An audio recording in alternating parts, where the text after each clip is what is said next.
Welcome to Invested Souls, the podcast where real estate expertise meets relationship growth. And we're your hosts, the Flanagans. I'm Brad. And I'm Jamie. This podcast is your chance to learn from our experiences and follow in our footsteps. Whether you're an entrepreneur, investor, or real estate professional, we've got the insights and strategies to help you elevate your wealth and achieve financial freedom. But it's not just all about real estate. We believe that thriving in life means nurturing the relationships that matter most. That's right. We'll be talking about how to balance your personal and professional life so you can create a fulfilling and prosperous future. So join us on Invested Souls and let's grow together in wealth, relationships, and success. Ready to elevate your life? Let's get started. Welcome to Invested Souls. Welcome back to Invested Souls. Today we have Mark and Amber Bess on our podcast, and super excited. They're actually local to our market. So Amber and I met through a mutual real estate friend, and she also has a very big passion for investment opportunities. And one of the things that struck me when we were having a conversation is your friend, Rachel, was like talking about how much business you've done in the last couple of years as a newer agent, but you're not a newer agent, because I always think it's like we do so many transactions that you have the experience of people who have been in the business 10, 12, 20 years that only do a couple of transactions a year. So I was really impressed by that. And it was cool to be sitting with a similar partner dynamic, spouse dynamic, where you guys flip, you buy investment properties, you've got rentals. So with that said, I'll let you guys do a little bit of an introduction. Mark, I don't know as much about you because I've spent some time with Amber, but if you give a quick introduction and then we'll dig right into the question. Sure. My name is Amber Bess. I've been in the IT field for the last 20 years. I currently work for a nonprofit and I'm their IT director. So I'm to the point now where I just tell everyone else what to do, which is fantastic in the IT world. And my name's Amber. So I started out doing ultrasounds, working in the medical field.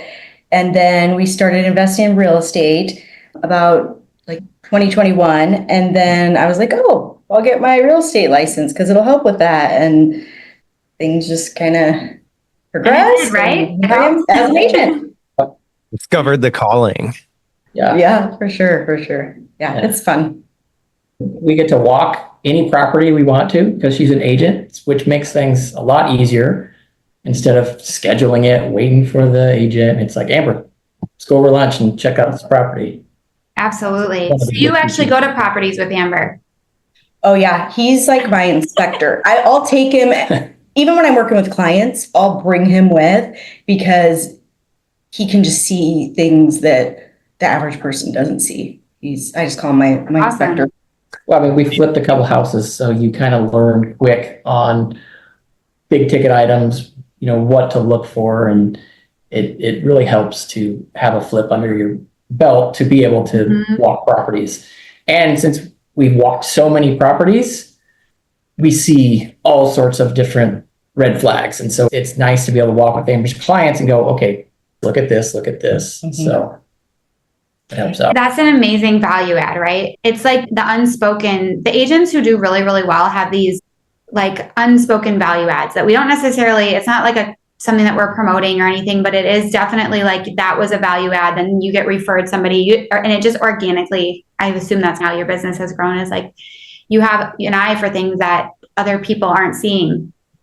Right. Yes, absolutely. It just brings such a good network. Like that's the value that I think is overlooked a lot of times on the real estate side is it's more than just the showing of a property and the negotiating of the contract. It's all the coordinating, the collaboration, the introductions, and the head start that you get on what the consumer is only doing every now and then. You're working with contractors on a regular basis and ones that you trust and ones that you can hold accountable because they don't want to let you down because you're so active in the community, both as an agent and as an investor. So I think that's helped us a lot. Would you not say, Jamie? Yeah, a ton. The contractor relationships and having the background in flipping some houses and owning real estate and knowing what's going to go wrong. You learn quick on who you can count on and who was just there for that dollar right then and there. Right. Oh, 100%. And I had no clue. Like, I just have so much respect for real estate agents. I just had no clue what was all entailed in it. Had no clue what I was getting myself into. I mean, I love it, but it's like, you're a lawyer in a sense too. Like the paperwork has to be read a specific way. You have to protect your buyers. There's so much that goes into it that I just, being a buyer, I never knew, like it is crazy. Well, it's why, especially with the current market, with the buyer representation agreements, like really making sure that you hire an agent who is in and out of, understands, owns property, has bought and sold their own property, knows the cost of a mistake in paperwork, and being protected on all aspects. It's important. Definitely.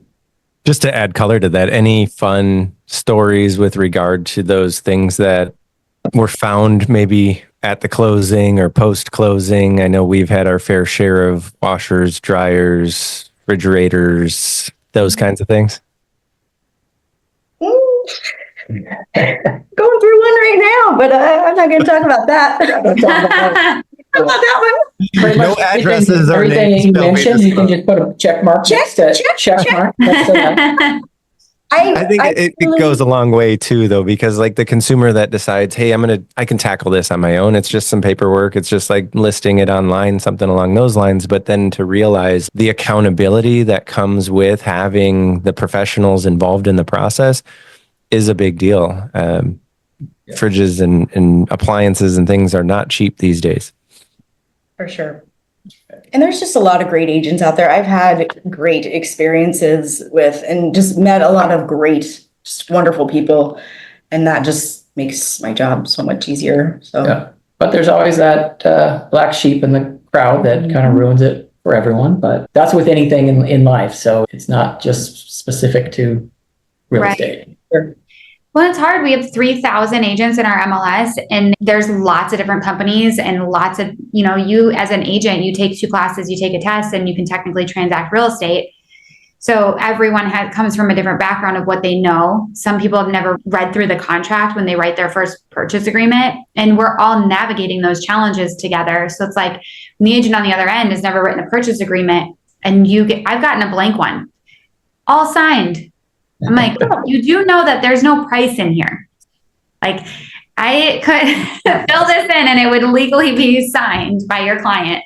but I get it. You're going through it and like little things, like you got to look over, double, triple check everything. That's why I talk about the lawyer aspect of it. Well, the paperwork did come from a lawyer, so it's just, you got to check everything over. And I did have an agent tell me once, I thought this was really nice. She's like, thank you for getting back to me. Like I got back to her over text message and she's like, nobody usually gets back to me. And I was just like, really? Okay.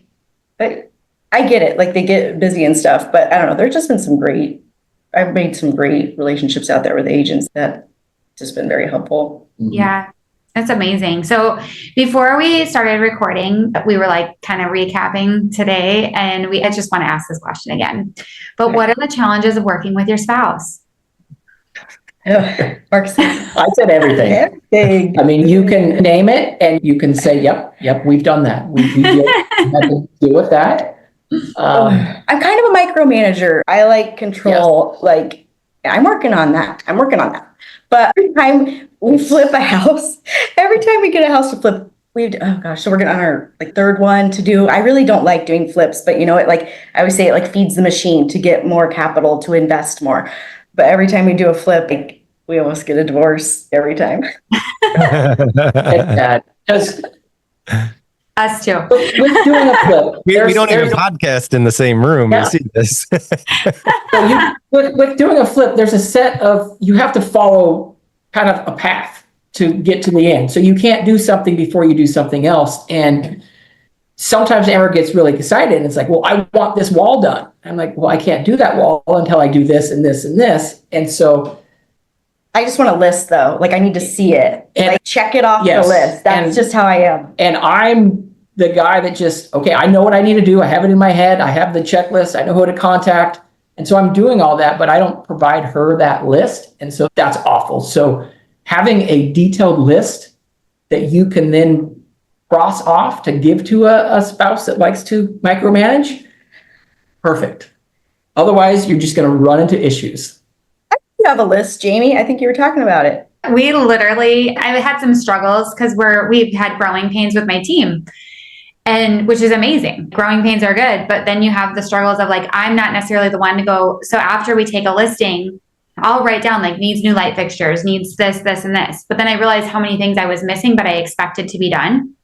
So I'm like, outlets need to match. And there are all these things that were in my head that I didn't necessarily know I didn't communicate. And it was kind of like, I just thought it was known. Yeah, I do that all the time. It's in my head, but I'm not communicating it. Well, and that's flipping a house or doing anything with your partner. It's communication. Just like in a marriage, communication. If you communicate what you want, then there's no spots of like, well, I told you this, but it's like, no, you didn't. So it's communication, get a detailed list.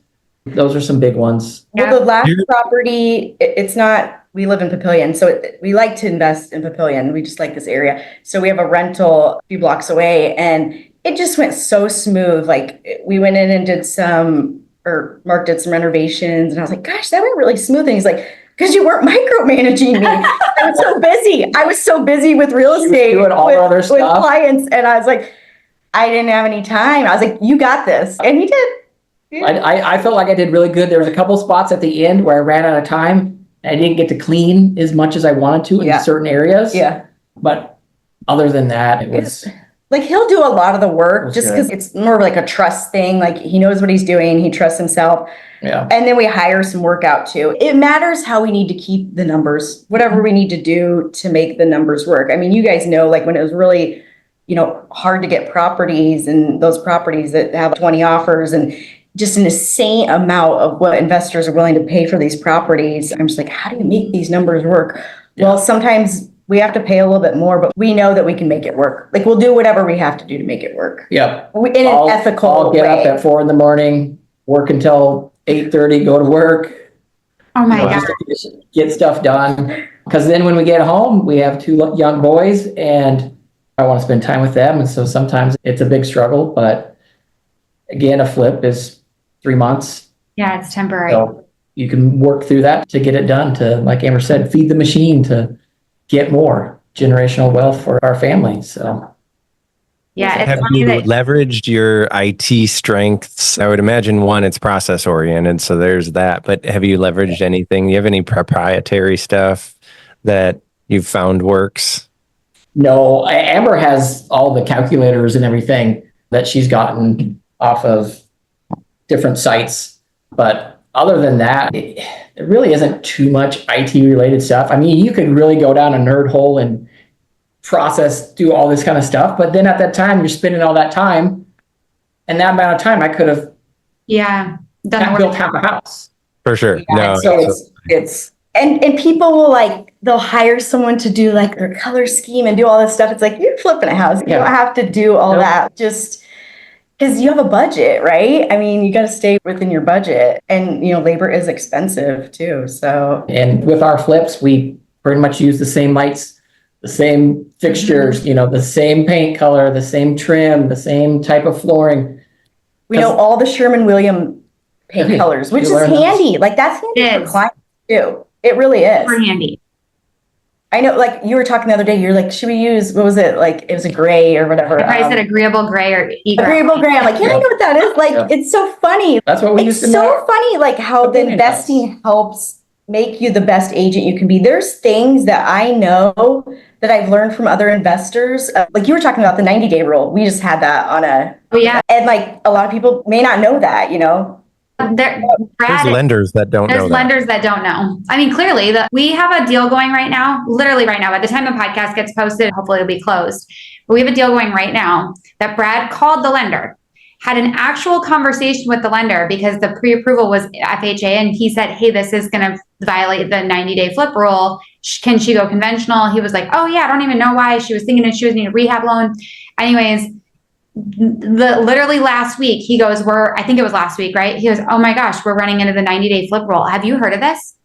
And he got that information from the title company, not through the process. He said, I sent this to the title company and they said, are you sure you're going FHA? Because they knew the flip rule. And the lender, again, yes, who I called ahead of time because she thought she was going to do a 203K, decided to somehow stay FHA, and yeah.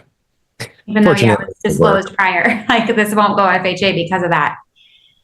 But his text said, I never heard of that. I was like, oh. So it matters who's on your side on all retrospects. It's when you said like you got to handle it and it went way better without the micromanagement. Brad's a lender by trade, obviously. And same thing. Usually when I stay out of it, the deal goes very smoothly and it's a non-issue. But it's like when you're constantly asking the lender for an update, but instead of working on the file, it's like now they're taking their time to put out the fire with you instead of working on the file. And now it's like now the delays were caused because the agent followed up every single day. And if I'm trying to balance the management of, I'm trying to keep the agent informed, title company informed, the buyer informed. And when each conversation can be 15, 20 minutes, sometimes longer, when that could have been an hour on the file that would have allowed him to analyze the tax return or found the issue sooner. So I've learned that. Just stay in my lane. He's very good at his job. It's funny because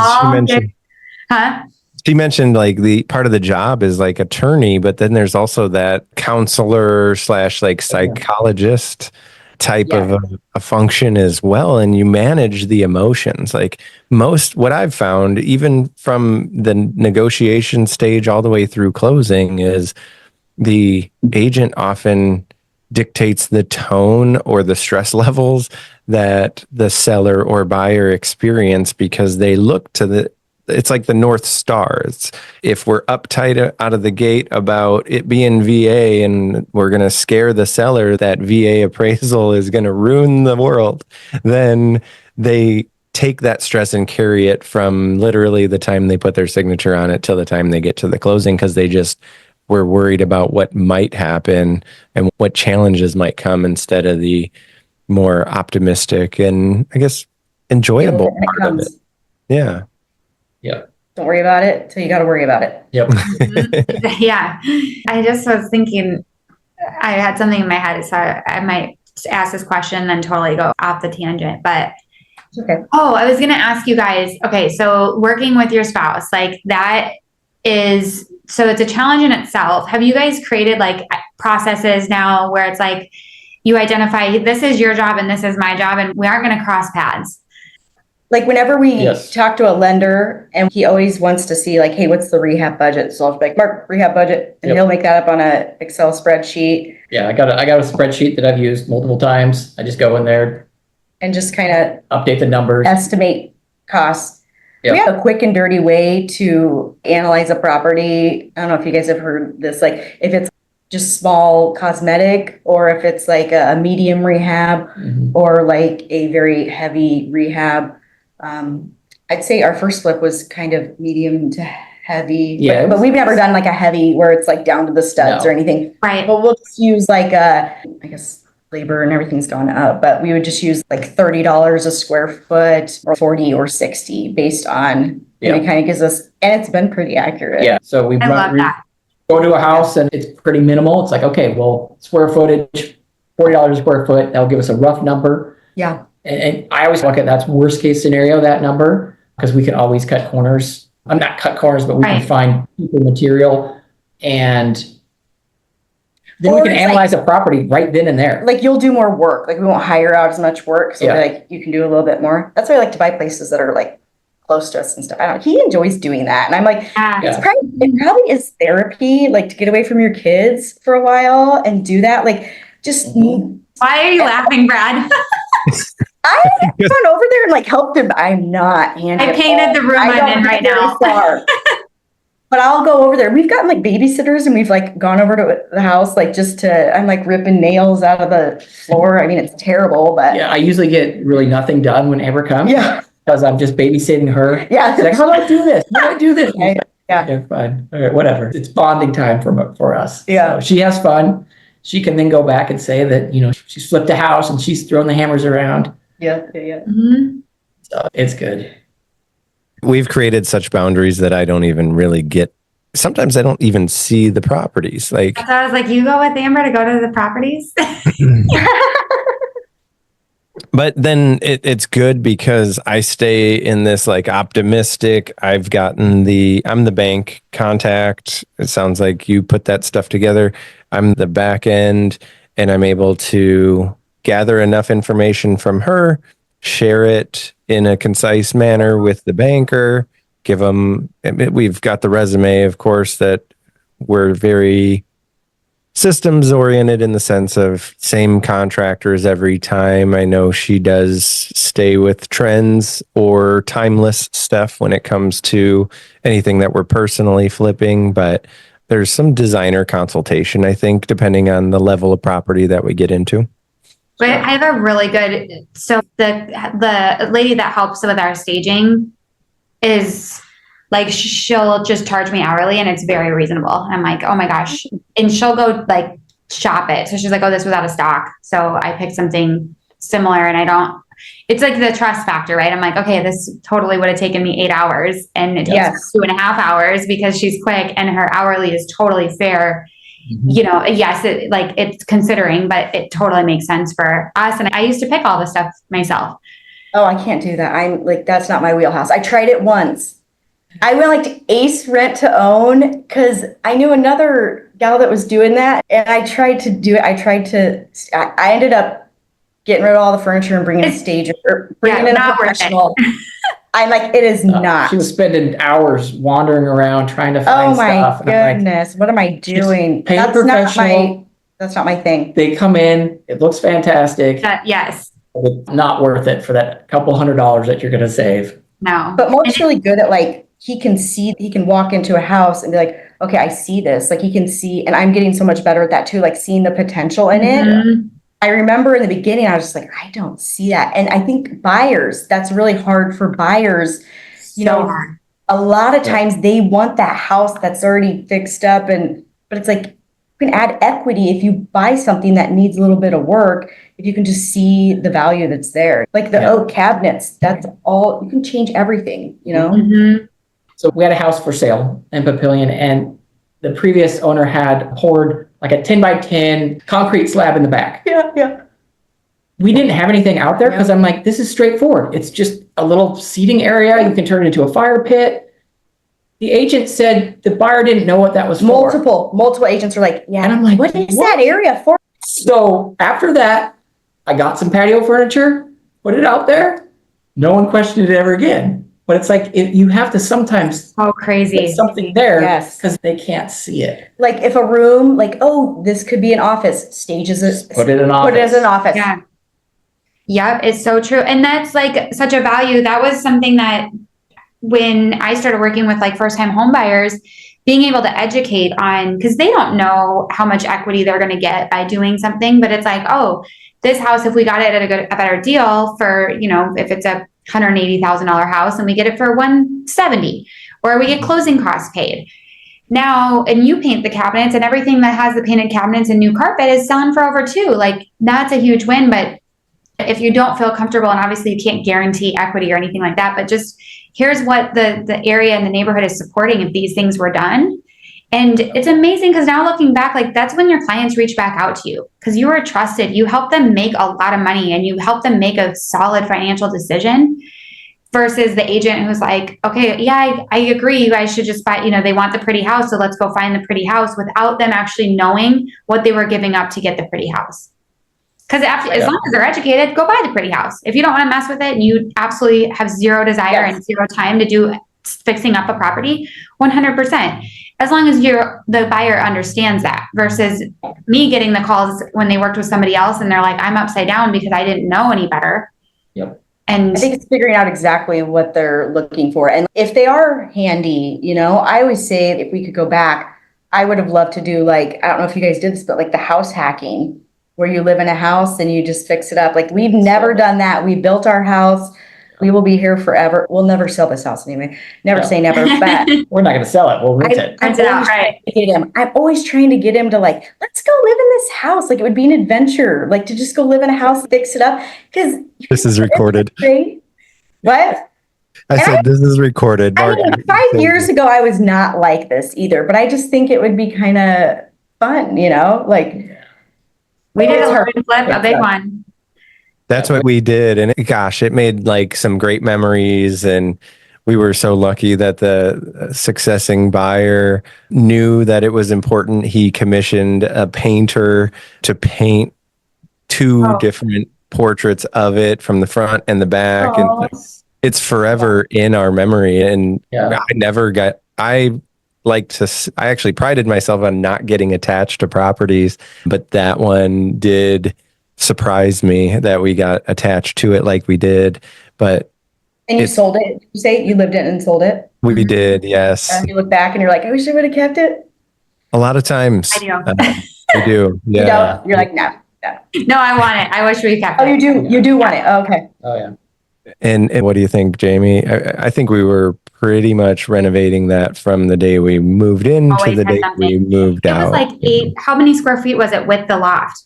I mean, it was like a 9,000 square foot house. Yeah. It's 9 bathrooms. It was a Where was big this at? property. Skyline. Oh, nice. Yeah. So, well, we added equity to this house. Like we built it, but we didn't get our basement finished purposely to Yeah. build equity that way. So that is for people that want to do new construction. Yeah. That's a Yes. great, The You whole could basement, there's a subcontract whole it. nother yeah. huge part you can add to it. Yeah. I can't say I wanted to keep our first flip house. I cannot say I would No. have kept it. No, I wanted to- I Most of wanted the to house have we've that. actually flipped. No.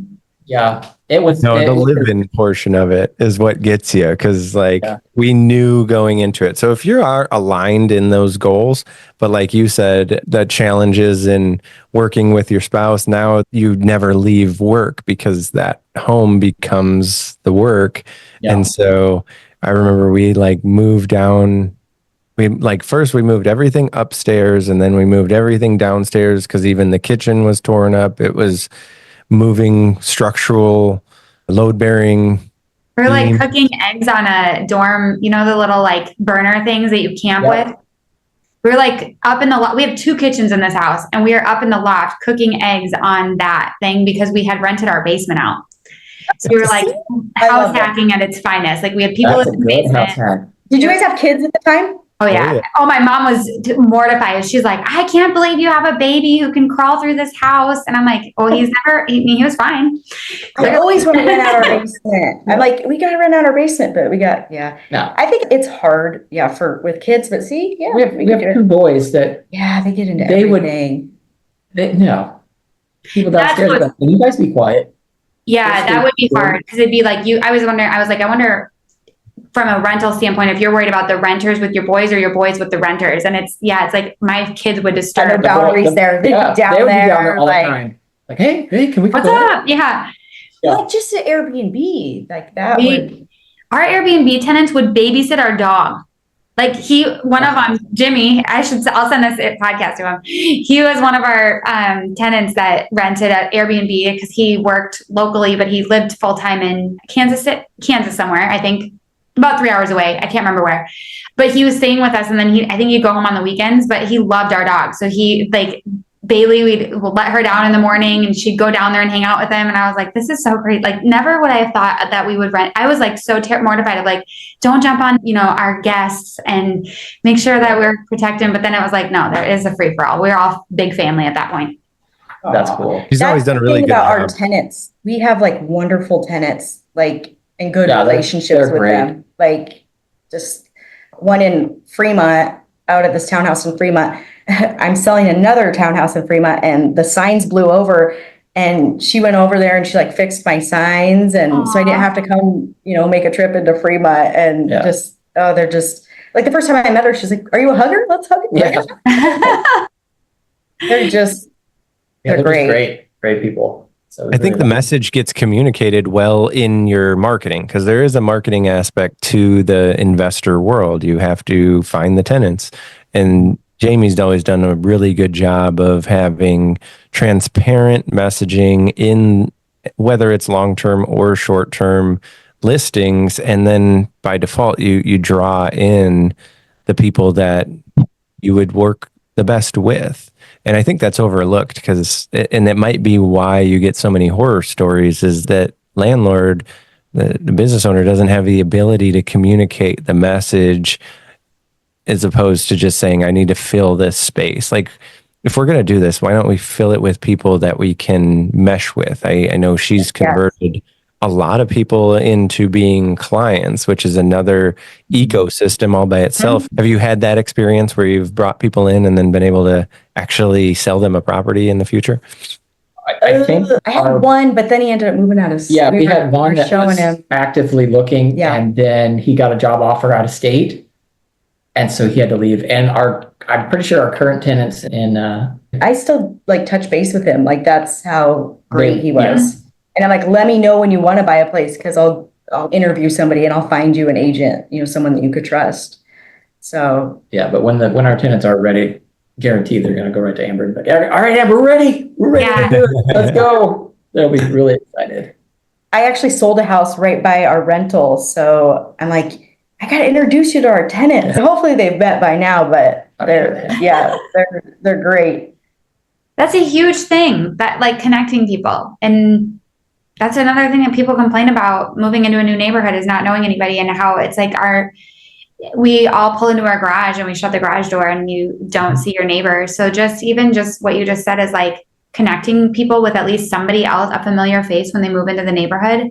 That is a huge thing that's like missing. That's a gap. For sure. Yeah. I think, and especially when it gets cold around here. One of my friends just moved back from South Africa and she was like, everybody here is just kind of like indoors a lot, like where they were always outdoors. And I was like, we kind of are. Like, it's so cold, you don't go outside once it starts it's too hot. It is like sometimes we should probably be outside. I feel like we could be outside more than we are. Yeah. Oh, absolutely. It's everywhere. Maybe we should start podcasting outside on nice days. Here you go. Get your vitamin D. Right? One of the things we do too, as well, to try to get quality tenants is we want to have a house that we would live in. Mm-hmm. So I don't want to just make it a rental just to make it a rental. I want it to be a nice place that somebody can walk into, call it their home for the time that they're there. So that's one thing that we've always tried to do is make it a livable, nice place. Mm-hmm. And that doesn't I get asked a lot, how do you know what to do for rental versus flipping a house? When I'm working with some investors, like, okay, I'm now navigating this for the first time, and I'll advise differently if it's going to be a flip house versus a rental. Yeah. And making it comfortable for somebody doesn't necessarily mean overspending. It's like, what would I need to make this home? We put the accent walls like in all our rentals. People love that. That's because I can do an accent wall in an hour.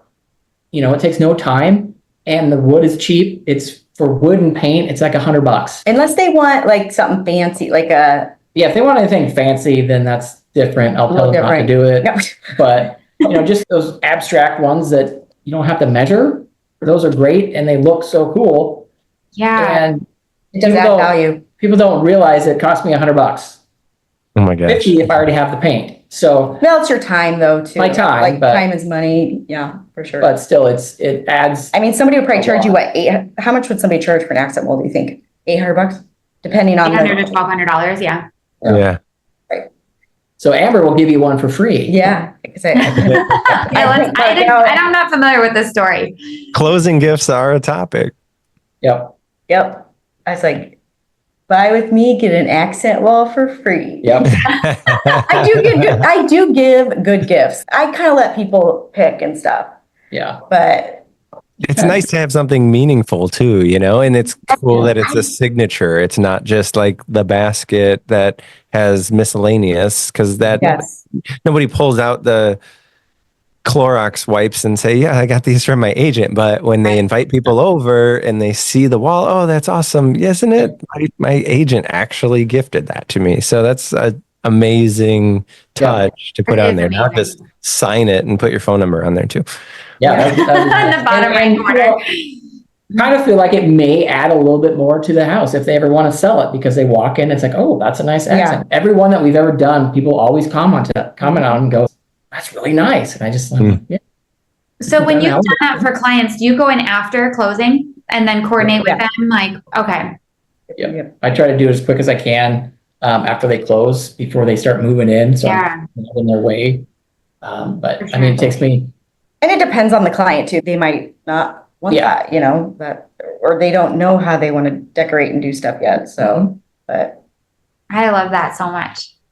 yeah. And I know that investing in real estate led to the career in the real estate sales side. Was there any purpose or like a passion or a mission that you had in getting into the real estate investing? Was it financially driven? How did that start? From when we first met each other, we were always talking like we need to get a lake house or some kind of property, and we were always under the assumption, oh, we can't do that. We don't have the money. We need to pay our house off. yeah, like we had debt and we did the Dave Ramsey, if you're familiar with Dave Ramsey, Yeah. big advocate for him, not when you invest, but when you're getting out of debt. It was great. We used that. We got out of debt. And then it was my uncle was like, you're handy, Mark. Like you guys should get some properties because he had investment properties.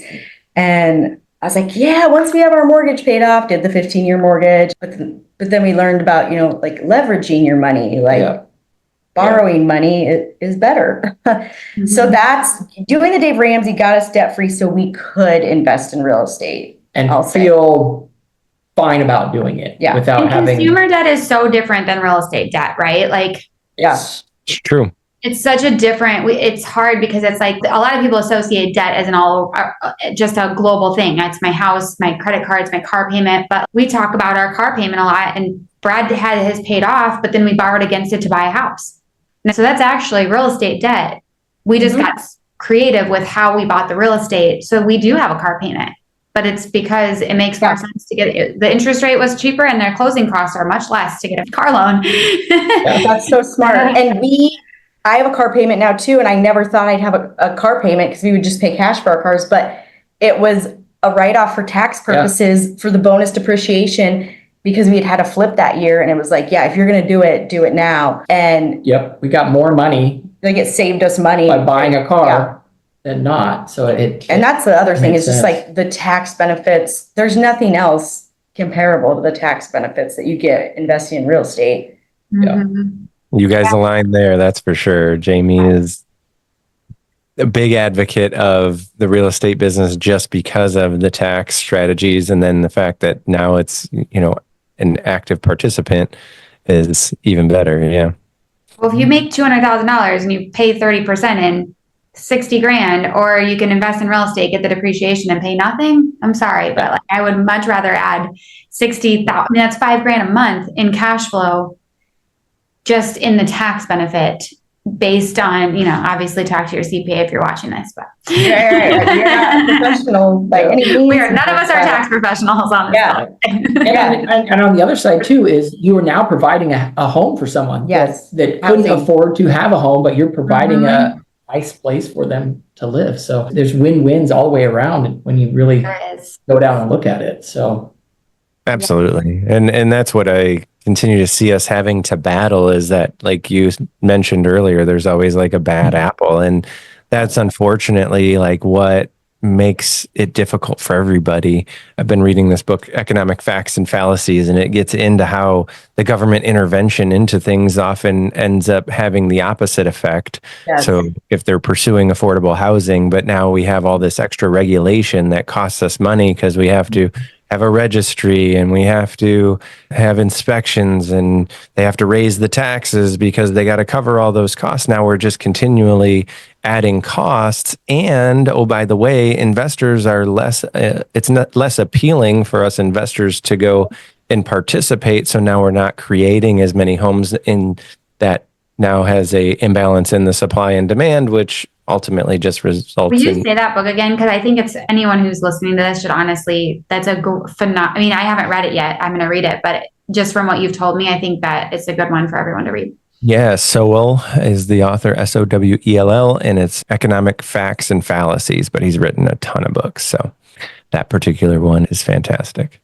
And I'm gonna throw a book out there as well, which I'm sure everyone knows. It's Rich Dad, Poor Dad. If anyone is interested in doing any kind of real estate or thinking about it, read that book, and it completely changes the way you look at money and assets. Mm-hmm. It's a good one. Amber, since we're finishing this out with all of our favorite books, do you have one that you recommend? I like Killing Sacred Cows. A friend recommended that to me. It makes you want to quit your W-2 job when you read it. But I thought that was good. I like that one. I've never heard of that. Killing Sacred Cows. Yeah. Anything by Brandon Turner is good. Right now I'm listening to Ninja Selling. Ninja Selling, that's good for real estate agents. If you're an agent, that is it's good. fantastic book. Lots of processes, and it's got like 35 chapters, but I realize they're very short chapters. Yeah, and the nice thing about the Ninja Selling book is it's not just an overview of the book. Like, he tells you detailed steps on what to do to talk to people or how to close a sale. It's detailed steps on the way to do it. Never Split the Difference too. Oh God, there's so many good books. I gotta read that. It comes up on every podcast. Chris Voss. Chris Yes. Voss. Oh, so good. That's a good one. Yeah. He So our just last co-authored podcast a guest book at with the- him. Oh, that's cool. So our last, oh, go ahead. Oh, Sorry. yes. I think he's at the Readers. Yeah. I think he spoke not too long ago. He did have a podcast recently with them just prior to when he came on with us. So he's definitely taken the market by storm. He was quiet. I had not ran into him. Yeah, now I can't not run into him. Which is good. Omnipresent. So Michael, you got the omnipresence going on. There you go. You made it onto this podcast too. So yeah, exactly. All right. Well, thank you guys for coming on today. I would love to do more episodes with you guys. It's nice to talk to other couples who are in sync with doing. Yes, absolutely. We're gonna be starting a flip again, so we can let you know on all the troubles we have with that. Yeah. We should Come do to a a weekly site podcast visit. while that's going on, and just what happened this week, what went wrong, what went right. 15 minutes. Be in the background yelling. That's all that needs to happen. Some days I feel like I could make like an HGTV show, like being in real estate. Like, it's good. Good stuff. and then that's what's fun Different every about time. It is. documenting the process while you're going through it. I know Jamie's constantly got the camera. Oh, yes, you're great at that. Sharing. So I look forward to my friend requests being accepted. Where is your favorite place? Do you have a favorite social to connect on that you're most present? Best Buy's Houses, Instagram or Facebook. Yeah. Okay. Facebook, Instagram. Yep. Love it. I love it. Yes. So thank you guys. Buy with the best. Oh, it's Buy with the Best. Sorry. Bye with the best. Buy with the Best. Yep. We used to be Best Buy's Houses. ESS, right? Yes. Yep. FS. Yeah. Not FF. SS. So we will in the podcast notes. So if you're listening to this or watching it on YouTube, all of their socials will be listed down below. So you guys can connect with Amber and Mark. Perfect.